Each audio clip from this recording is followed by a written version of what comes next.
Failure is not the antithesis of success, but an integral part of the process. Utilize every obstacle to cultivate virtues.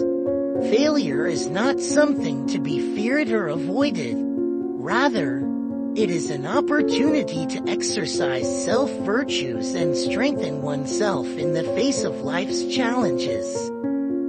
Reality teaches us to focus on what we can control, namely our own thoughts and actions.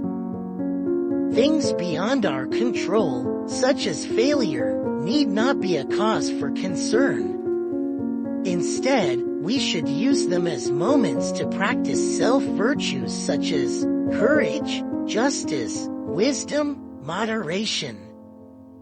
Tranquility. Failure demands the courage to rise and try again, even when fear and doubt cloud our minds.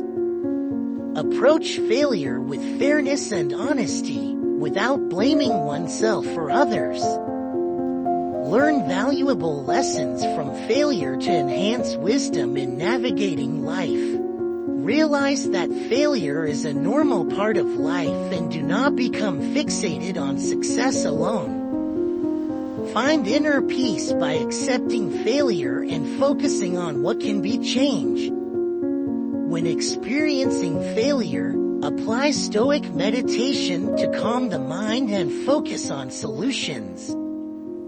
Visualize future success without dwelling on past failures. Practice gratitude for the little things in life, even amidst failure. Help others who are also experiencing failure by sharing experiences and wisdom. The conclusion is, failure is not the end of all things. Rather, it is an opportunity to practice Stoic virtues and strengthen oneself in the face of life's challenges. By applying Stoic principles, we can live more calmly, resiliently, and meaningfully.